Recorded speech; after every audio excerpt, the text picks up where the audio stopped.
Bismillahirrahmanirrahim. Bismillah, alhamdulillah, wassalatu wassalamu ala rasulillah wa ala alihi wa sahbihi wa mawalah. Fanawaina ta'alluma wa ta'lima wa tadhakkura wa tadhkira wa nafa'a wal intifa'a wal ifadata wal istifadah wal hatha ala tamassuki bi kitabillahi wa sunnati rasulillahi sallallahu alaihi wa sallam wa dalalata ala al-khair ibtigha wajhillahi wa qurbihi wa thawabihi. Ya Fattahu ya Alim, ya Fattahu ya Alim, ya Fattahu ya Alim, iftah alaina fathan qariban ya arhamar rahimin. Insyaallah pada kesempatan kali ini kita akan melanjutkan pembahasan kita untuk masalah-masalah fikih yang dibahas di dalam kitab Fathul Qorib atau syarah Imam Ibnu Qasim, Muhammad Ibnu Qasim Al-Ghazi, yang merupakan syarah dari matan Abi Suja. Langsung saja qala al-musannifu wasyarihu rahimahumallahu ta'ala wa nafa'ana bihi wa bihima wa bi'ulumi masyayikhina wa masyayikhina fid dharain amin.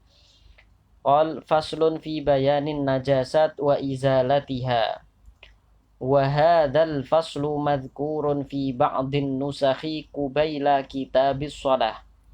Wan najasatu lughatan asy-syai'ul mustaqdaru al-syai'ul mustaqdar wa syar'an kullu 'ainin haruma tanawuluha 'alal itlaqi halatal ikhtiyar ma'a suhulatit tamyiz la li hurmatiha wala listiqdariha wala li darariha fi badanin aw 'aqlin.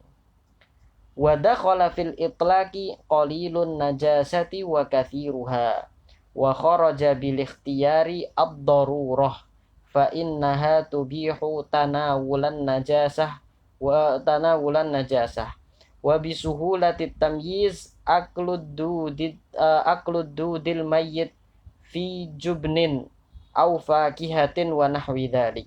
Wa kharaja biqawlihi la li hurmatiha maitatul adami wa bi'adamil istiqdar al-mani wa nahwihi wa binafyid darar al-hajar wan nabat al-mudir bi badanin aw aqlin. Thumma dzakara al-musannifu dhabitan lin najisil khariji minal qubuli wad duburi bi qawlihi wa kullu ma'i'in kharaja minas sabilaini najisun wa huwa sadiqun bil kharijil mu'tad kal bauli wal ghaiti wa bin nadiri kaddami wal qayhi illal mani min adamiyyin in aw hayawanin ghayra kalbin wa khinzirin wa ma tawallada minhuma aw min ahadihima ma'a hayawanin tahir wa kharaja bima'i'in ad-dud wa kullu mutasallibin la tuhiluhul ma'idah falaysa binajisin bal mutanajjis yathuru bil ghusli wa fi ba'din nusakhi wa kullu ma yakhruju bilafdil mudhari' wa isqatu ma'i'. Jadi ini insyaallah yang akan kita jelaskan pada kesempatan kali ini. Langsung saja, qal faslun fi bayanin najasat wa izalatuha. Fi bayanin najasat wa izalatuha. Oke, jadi fasal ini akan menjelaskan tentang najis.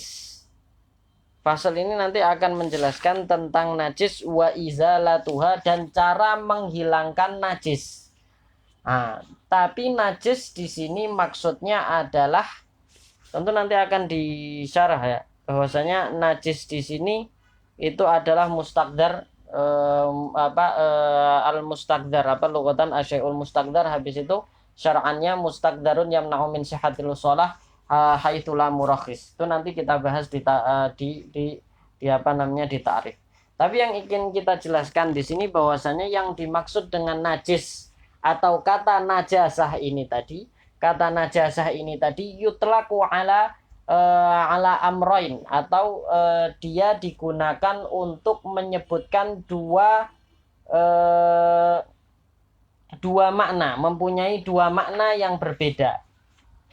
Makna yang pertama adalah al-jirm atau al-ain, al-a'yan an-najisah, yaitu benda-benda yang najis, seperti darah, anjing, kencing, kotoran manusia dan lain sebagainya itu adalah disebut dengan najis, yaitu al-a'yan an-najisah. Kan al-a'yan an-najisah, yaitu benda-benda yang najis. Kita juga selalu sebutkan bahwasanya kencing itu najis, darah itu najis dan lain sebagainya. Nah, kata najasah ini juga digunakan untuk al-itlaq, untuk mengungkap atau untuk menyebut benda atau sesuatu yang sebenarnya dia itu suci tetapi bersentuhan dengan najis biwasitotir rutubah, yaitu atau dalam bahasa Arabnya kita katakan wa yutlaqu ala al wasfu alal wasfil qaim bil mahal, ya kan, alal wasfil qaim bil mahal, alal wasfil qaim bil mahal, yang mana yatawassatu al wasful qaim bil mahal yang bisa babil mulaqatin najasah biwasitotir rutubah. Mana di sini itu harusnya ada, tapi enggak ada. Nah, ini dia. Al wasful qaim bil mahal inda mulaqatil ainin najisah ma'a tawassuti rutubatin min ahadil janibaini. Ini makna atau itlaq najis yang kedua. Tadi itlaq najis yang pertama adalah untuk menyebut ain, yaitu menyebut ain al-a'yan an-najisah, yaitu barang-barang yang memang dia itu najis. Nah, kata najis juga digunakan untuk menyebutkan benda-benda suci yang bersentuhan dengan benda-benda najis yang melalui mediasi adanya kelembapan atau basah di salah satu benda, yaitu imma benda najisnya atau benda sucinya. Nah, tempat atau bagian yang terkena dari yang bersentuhan dengan najis biwasitotir rutubah itu tadi dari benda suci, kita sebut juga najis. Misalnya kita katakan ketika kaki kita menginjak kotoran, kita katakan kaki kita najis. Nah, najis di sini bukan berarti kaki kita ini adalah benda yang najis, tetapi memiliki sifat najasah, yaitu atau yang bisa juga kita katakan dengan at-tanajjus. Ya kan, ya tanajas, kakinya itu tatanajas karena apa? Karena bersentuhan dengan benda najis biwasitotir rutubah. Nah, di sini juga kita memahami bahwasanya memahami bahwasanya najis itu akan berpindah sifatnya, ya kan, tadi kan al-wasfu bil mahal itu tadi kan, sifatnya akan berpindah, sifat najisnya atau hukum najisnya itu akan berpindah pada benda yang suci. Kapan? Ketika najis ini bersentuhan dengan benda yang suci itu tadi, tapi harus dengan adanya mediasi rutubah. Rutubah itu adalah kelembapan atau basah-basah atau kelembapan. Artinya kalau misalnya yang najis itu kering dan yang benda sucinya yang bersentuhan dengan najis ini juga kering, maka benda sucinya tidak ada al-wasfu yang berpindah. Tidak ada sifat najis yang berpindah dari benda najis ke benda yang suci ini tadi. Nah, jadi itu. Nah, dan ini sifat najis ini bukan hanya berpindah dari benda najis ke benda yang suci. Benda yang suci yang mempunyai sifat najis, yang yata najas itu tadi, itu juga apabila bersentuhan dengan benda suci yang lain dengan wasitotur rutubah itu tadi, itu juga menyebabkan benda suci yang ketiga ini juga ikut menjadi najis. Nah, jadi itu mafhum najis.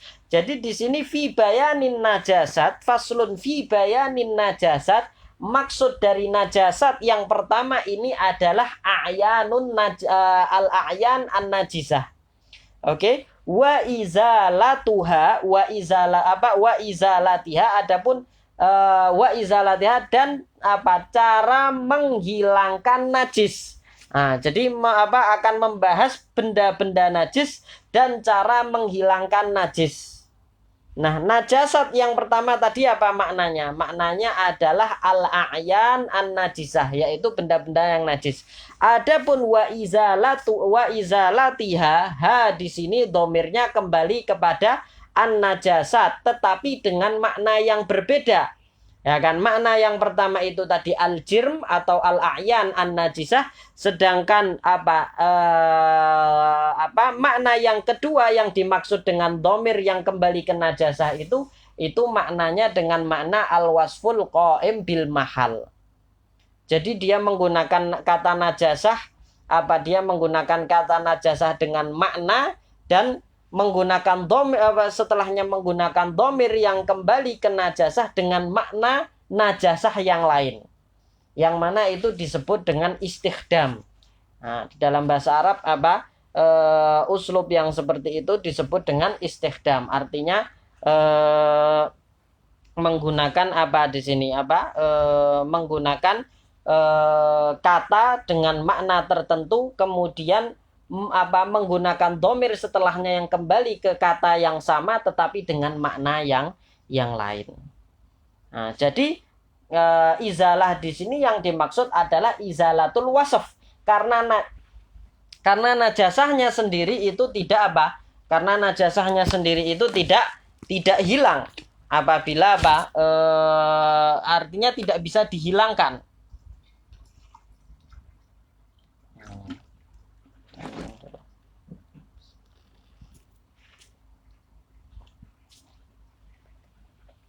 Alhamdulillah. Oke, lanjut. Wa hadzal faslu madhkurun fi ba'din nusakhi qubaila kitabis shalah. Nah, fasal najasat ini di sebagian kitab itu disebutkan sebelum qubaila kitabis shalah, yaitu sebelum kita masuk ke pembahasan kitab salat. Berarti setelah haid. Ya kan, biasanya yang terlahir haid. Tapi di sini bukan qabla kita bisolat, tapi kubaila. Kubaila itu berarti menunjukkan az-zaman al-qarib. Itu kan menunjukkan az-zaman al-qarib. Kubaila kita bisolah. Sehingga berarti di sebagian nuskhoh itu dijelaskan di mana? Sebelum sholat, setelah haid. Oke. Dan di buku-buku lain sebagian menjelaskan najasah ini sebelum tayamum.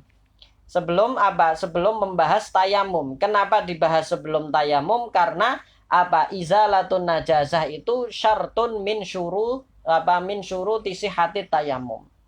Nah, maka sebagian kitab itu mentakdim atau mendahulukan pembahasan najasah sebelum tayamum itu tadi.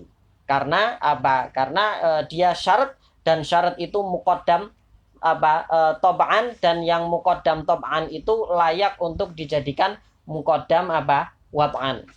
Oke, artinya selama dia artinya seharusnya didahulukan dari tayamum secara prakteknya, maka dalam pembahasannya pun sebaiknya dibahas sebelum tayamum. Tapi sebagian ulama yang membahas izalatun najasah ini setelah tayamum itu dengan tujuan untuk mengisyaratkan bahwasanya tayamum itu untuk menghindari waham, untuk menghindari kesalahpahaman. Ditakutkan ada yang memahami bahwasanya tayamum itu dapat menggantikan izalatun najasah juga. Nah, untuk menghindari kesalahpahaman tersebut, sebagian ulama mengakhirkan pembahasan izalatun najasah setelah tayamum supaya tidak difahami bahwasanya tayamum itu bisa menggantikan izalatun najasah juga. Seperti itu. Oke? Nah, kemudian wan najasatu lughatan. Nah, masuk ke ta'rifun najasah. Apa itu najasah? Apa itu an-najasah? An-najasatu lughatan. Secara bahasa, najasah itu asyai'ul mustaqdar. Asyai'ul mustaqdar gampangannya kita artikan apa? Sesuatu yang menjijikkan. Nah, sesuatu yang menjijikkan. Asyai'ul mustaqdar itu secara bahasa artinya semua yang menjijikkan walaupun dia suci di dalam syariat atau secara fikih dia itu suci, maka secara bahasa tetap disebut dengan najis, seperti air liur, seperti air mani, seperti ingus, dan lain sebagainya. Itu semua yang menjijikkan itu secara bahasa disebut dengan najis. Wa syar'an, adapun dalam syariat atau secara di dalam fikih atau inda hamalati syara', ya kan, inda hamalati syara' yaitu al-fuqaha, ketika mereka menyebutkan kata najis, maka yang dimaksud dengan najis di sini adalah apa? Kullu ainin. Kullu ainin haruma tanawuluha. Nah, semua benda. Artinya ain di sini artinya yang berbentuk jirem. Artinya khoroja bil ain di sini apa? Arrih. Maka arrih atau angin yang keluar misalnya dari kemaluan depan ataupun belakang itu tidak dikatakan najis karena dia bukan ain. Ya kan, rih itu bukan ain.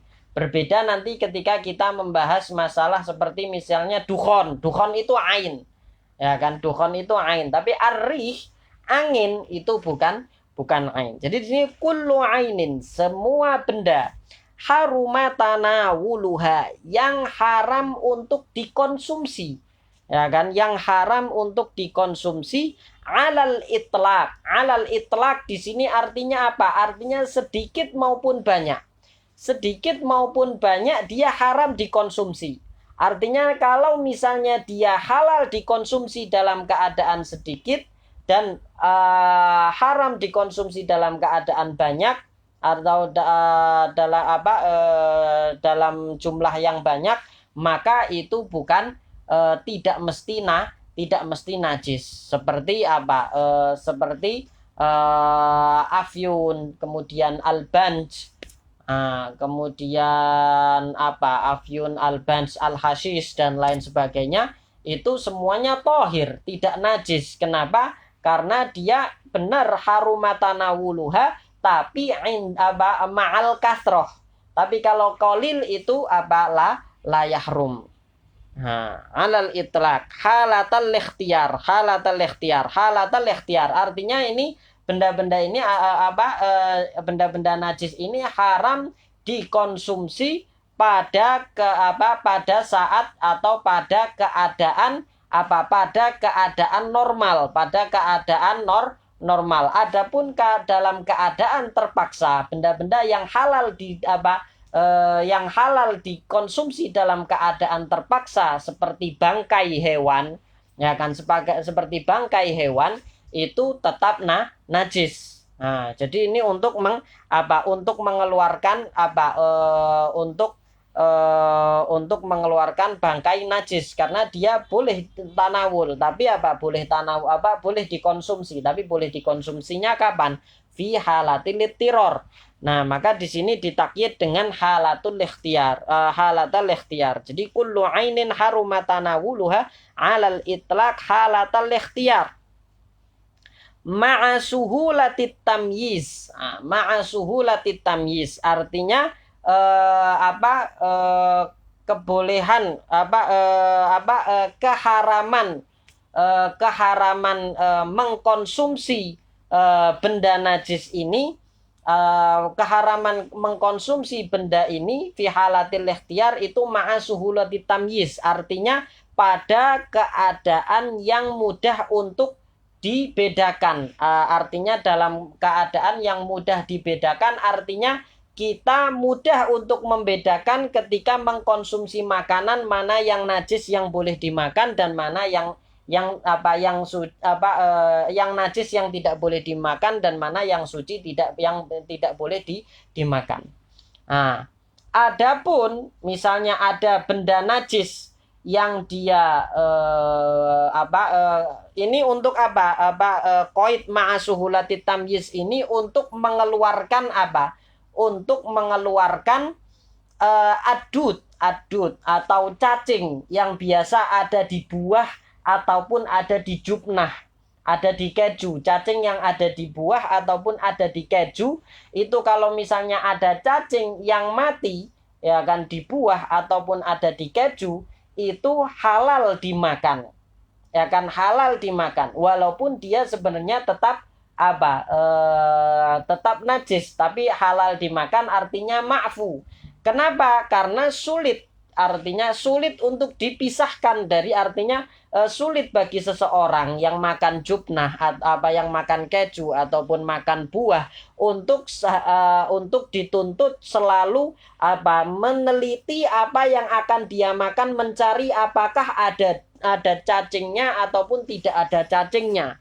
Sedangkan cacing yang ada pada buah dan ada pada keju itu biasa terjadi dan sering ada. Maka apabila orang itu dituntut untuk selalu memperhatikan hal tersebut atau misalnya cacing di dalam kurma misalnya, itu dia akan kesulitan sehingga setiap mau makan menjadi was-was mau mencari mencari cacing ada di dalam. Makanya itu ma'fu, memakan cacing yang ada di cacing mati yang ada di buah ataupun ada di keju. Nah, ini makanya dikatakan ma'asuhulati tamyiz. Ya kan? Artinya kalau misalnya ma'adami suhulati tamyiz seperti cacing itu tadi, itu tetap disebut najis. Ya kan? Tetap disebut najis walaupun walaupun halal untuk dikonsumsi. Oke? Nah, halatal ikhtiyar ma'asuhulati tamyiz la li hurmatiha.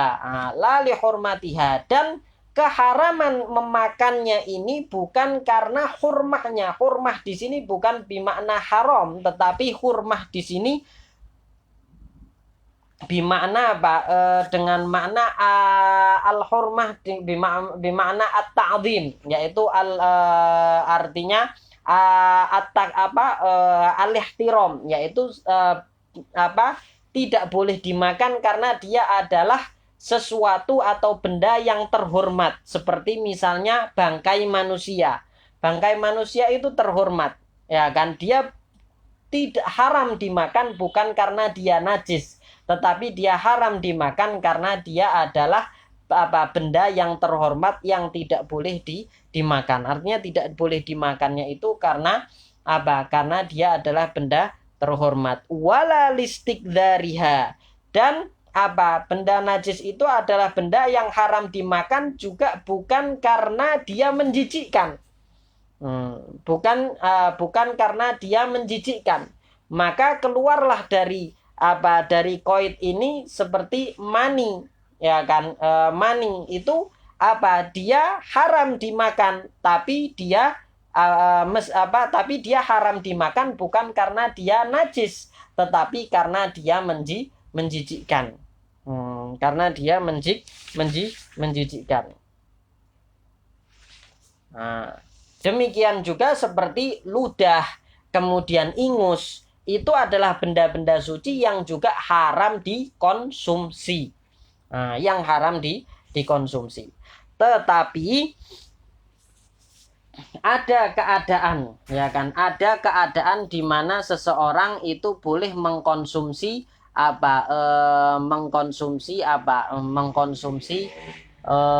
ludah ataupun ingus, ya kan? Ludah ataupun ingus. Makanya di sini dikatakan ketika berbicara tentang masalah al-mukhat wal buzaq atau al-busaq, ya kan? Ketika berbicara tentang ingus ataupun ludah, di sini Syekh Bajuri mengatakan wa mahallu hurmati tanawulihi, yaitu keadaan diharamkan mengkonsumsi ludah ataupun ingus tadi itu idza kharaja min ma'dinihi, ya kan? Apabila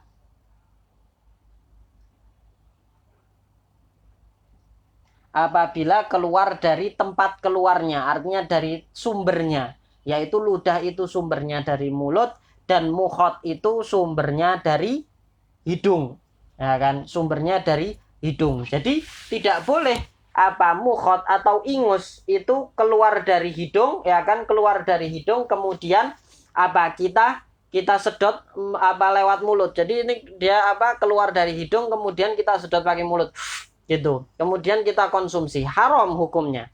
Berbeda halnya apabila kharaja min ghairi ma'dinihi. Jadi ingus yang ada di dalam hidung itu kita sedot ke dalam kemudian keluar di mulut. Nah, berarti ingus itu dia kharaja laisa min ma'dinihi karena ma'dinnya ada di hidung. Kemudian setelah keluar di mulut kita telan. Nah, itu tidak ada masalah. Yang masalah adalah apabila ingus itu keluar dari hidung kemudian kita konsumsi melalui dengan mulut, kita sedot dari mulut. Seperti yang biasa dilakukan oleh anak-anak kecil. Ya kan, anak-anak kecil, bayi-bayi itu biasanya ketika dia keluar ingus di sini dia jilat-jilat karena karena rasanya asin-asin enak gitu. Nah, demikian juga seperti upil, ya kan, tahu upil? Nah, upil itu tai hidung itu juga haram untuk dikonsumsi karena bukan karena dia najis tapi karena dia menjijikkan. Nah, itu jadi syarat jadi dia haram kapan? Ludah dan ingus itu dikonsumsi haram kapan? Idza kharaja min ma'dinihi. Kalau keluar dari sumbernya, dari tempat keluarnya. Fa in lam yakhrujil mukhot min ma'dinihi wa huwal anf. Kalau misalnya mukhot itu tadi ingus itu keluar bukan dari ma'dinnya, yang mana ma'dinnya itu adalah hidung. Walal buzak min ma'dinihi, dan ludah itu keluar bukan dari ma'dinnya, bukan dari mulut. Lam yahrum tanawuluhu. Lam yahrum tanawuluhu, maka tidak apa-apa dikonsumsi, artinya tidak haram dikonsumsi. Kemudian juga haram dikonsumsi itu apabila idza lam yaksud at-tabarruk. Kalau misalnya bukan dengan untuk tujuan at-tabarruk, yaitu bukan tujuan untuk mengambil berkah, ya kan, seperti misalnya ludahnya wali, ya kan, ludahnya wali yang biasanya ada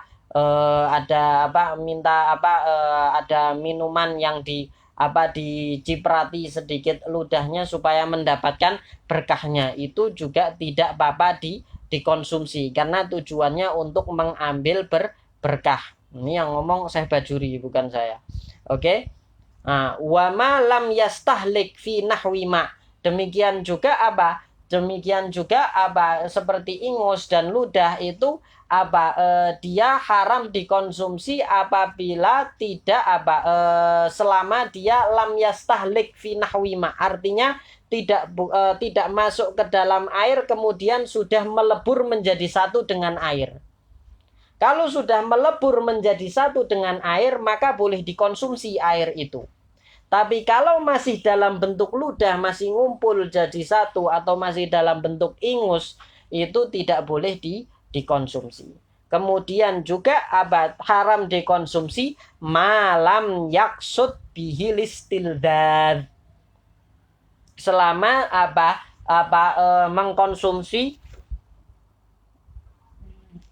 mengkonsumsi ludah itu tadi bukan dalam rangka menikmati, ya kan, malam yaksud bihil istidlal artinya bukan dalam rangka menikmati dalam artian di sini misalnya suami dan istri, ya kan, suami dan istri bertukar ludah melalui ciuman mulut, misalnya melalui ciuman mulut terjadi pertukaran ludah.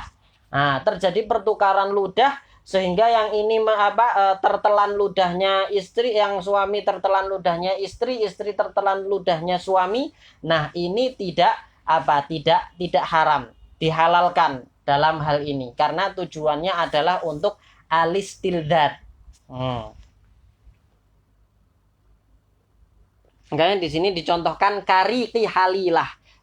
Contohnya seperti lidahnya ludahnya istri. Wa illa jaza. Dan apabila kalau misalnya untuk tujuan istildad itu maka maka boleh. Artinya gini, atau kesimpulannya, ludah ataupun mukhot itu boleh haram dikonsumsi kecuali dalam keadaan-keadaan tertentu, yaitu misalnya dengan tujuan untuk apabila keluarnya bukan dari ma'dinnya, bukan keluar dari tempatnya, ya kan, artinya ludah bukan keluar dari mulut, ingus bukan keluar dari hidung, atau misalnya dengan tujuan tabarruk atau dengan tujuan alistildzat, yaitu menikmati, alistimta itu tadi. Tentu kalau alistimta harus dari orang yang halal, ya kan, alistimta harus dari orang yang halal, tidak boleh beristimta dengan ludahnya orang yang tidak halal, dalam artian selain istri. Nah, paham ya? Oke. Wala li dororiha, dan najis ini haram dikonsumsi bukan karena dia berbahaya, ya kan, bukan karena dia berbahaya, fi badanin au aklin, berbahaya bagi badan maupun berbahaya bagi akal. Nah, apabila sesuatu itu berbahaya bagi badan dan haram dimakan karena berbahaya bagi badan dan berbahaya bagi akal, belum tentu dia halal. Seperti misalnya turab, seperti misalnya tanah, itu haram dimakan, tapi dia tidak najis karena dia haram dimakan bukan karena dikonsumsi, bukan karena najis, tetapi karena berbahaya untuk badan. Demikian juga mukhaddarat seperti afyun, bans dan lain, dan hasyis dan lain sebagainya. Nah, itulah tadi pengertian dari najasah yang disebutkan oleh, ini ta'rifnya siapa? Ta'rifnya Asy-Syarih. Oke, ta'rifnya Syarih. Nah, sebenarnya ini ta'rif ini panjang ya, panjang sekali, dan bahkan terkadang banyak mutawalat, artinya kitab-kitab yang mutawalat itu tidak mengandung ta'rif ini. Dan ta'rif yang biasa disebutkan oleh para ulama itu adalah mustaqdarun yamna'u min sihhatis shalah haitsu la murakhis, yaitu sesuatu yang menjijikkan, ya kan, sesuatu yang menjijikkan, mustaqdarun yamna'u min sihhatis shalah, yang mana sesuatu yang menjijikkan ini menyebabkan seseorang itu sholatnya tidak sah ketika ada sesuatu yang menjijikkan ini pada dirinya, haitsu la murakhis, ketika tidak ada udzur dalam keadaan adanya benda yang menjijikkan itu. Artinya adanya udzur seperti misalnya orang yang sholat dalam keadaan dia habis beristinja menggunakan hajar. Orang yang beristinja menggunakan hajar itu masih ada najis di kemaluannya, ya kan, tetapi syari' atau agama membolehkan dia melakukan sholat dengan adanya najis pada badannya tersebut, berarti ada murakhis, artinya dia tetap disebut najis, ya kan, walaupun sholatnya sah. Nah, seperti itu. Oke. Nah, kemudian di sini disebutkan muhtarozat dari ta'rif itu yang tadi. Dikatakan di sini wadakhala fil itlaq, dan dakhala fil itlaq qalilun najasah wa kathiruha. Nah, tadi kan ada dikatakan kullu ainin haruma tanawuluhu alal itlaq. Apa tujuan qaid itlaq di sini? Nah, qaid itlaq di sini adalah lil idkhal, ya kan, maka dakhala fil itlaq qalilun najasah wa kathiruha, supaya tidak difahami bahwasanya karena ada yang haram dimakan dalam jumlah yang banyak, tapi halal dimakan dalam jumlah yang sedikit. Nah, supaya difahami bahwasanya yang dimaksud dengan najis ini adalah yang haram dimakan dalam jumlah banyak maupun sedikit, maka disebutkan atau didatangkan qaid alal itlaq ini tadi.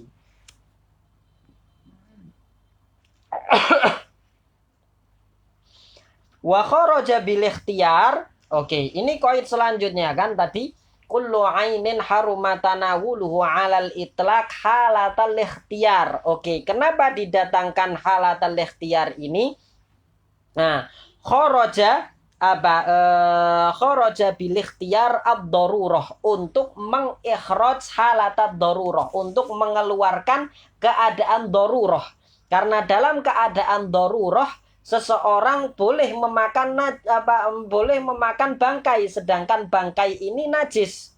Ya kan, kalau misalnya tidak mengatakan di dalam ta'rif ini tidak menggunakan kata halatul ikhtiyar, maka bangkai najis itu bisa masuk sebagai bisa keluar dari ta'rif najis ini, sehingga dia dianggap bukan najis karena keluar dari ta'rif, sehingga ta'rifnya tidak jami'. Ya kan, maka di sini dikatakan halatal ikhtiyar, yaitu untuk mengeluarkan halatat darurah itu tadi, yang mana seseorang boleh mengkonsumsi barang najis. Fa innaha ay ad-darurah tubihu tanawulan najasah. Nah, kemudian qaid selanjutnya wa kharaja bisuhulatit tamyiz, tadi katakan halatal ikhtiyar ma'a suhulatit tamyiz. Oke. Apa tujuan qaid ma'a suhulatit tamyiz di sini? Nah, yaitu wa kharaja bisuhulatit tamyiz akladut al-mayyit fi jubnin aw fakihah wa nahwi dzalik. Yaitu untuk mengeluarkan keadaan di mana dibolehkan memakan bangkai ulat yang ada di keju ataupun ada di mana, ada di keju ataupun ada di keju ataupun ada di fakihah. Fakihah itu tadi apa? Buah au nahwi dzalik, atau makanan yang lain, artinya yang sulit untuk dipisahkan. Biasanya ada ulat dan sulit untuk dipisahkan. Nah, wa kharaja bi qawlihi la li hurmatiha, tadi kan kata apa? Ma'asuhulatit tamyiz la li hurmatiha. Maitatul adami, untuk mengeluarkan maitatul adami, yaitu bangkai manusia, karena bangkai manusia haram dikonsumsi, tapi bukan karena najis, tapi karena kehormatannya.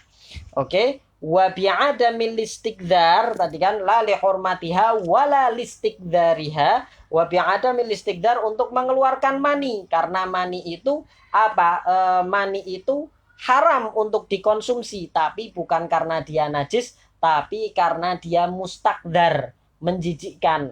Maka mustakdar itu ada mustakdar urfi, ada mustakdar syar'i. Mustakdar urfi itu adalah sesuatu yang menjijikkan menurut uruf manusia, uruf masyarakat, seperti ludah, ingus, mani, itu semuanya menjijikkan. Tapi mustakdar urfi, ada yang namanya mustakdar syar'i, yaitu benda-benda najis ini tadi. Oke. Kemudian mana tadi? Nah, wa bi'adamil istiqdar al-mani wa nahwihi. Wa nahwihi itu ya tadi itu, seperti al-mukhat wal busaq dan lain sebagainya. Wa binafyid doror, ini tadi di takrifnya la li istiqdariha wa la li dororiha. Wa binafyid doror al-hajar wan nabat al-mudir bibadanin aw aqlin. Yaitu untuk mengeluarkan hajar, bebatuan atau tanah, ya kan, atau tumbuhan-tumbuhan yang beracun ataupun berbahaya, itu haram dimakan bukan karena dia najis, tetapi karena bahaya. Karena apa? Karena bahaya. Wan nabat al-murdir bibadan aw aqlin. Jadi najis itu, pengertian najis di sini adalah semua benda yang haram dikonsumsi, tapi haram dikonsumsi dalam keadaan normal dan mudah untuk dibedakan, ya kan? Tapi haram dikonsumsinya itu bukan karena dia terhormat, bukan karena dia menjijikkan, bukan karena dia berbahaya untuk badan atau akal. Maka semua yang masuk di dalam definisi ini itu disebut dengan najis. Wallahu a'lam wa sallallahu ala sayyidina Muhammadin wa ala alihi wa sahbihi wa sallam wal afu minkum.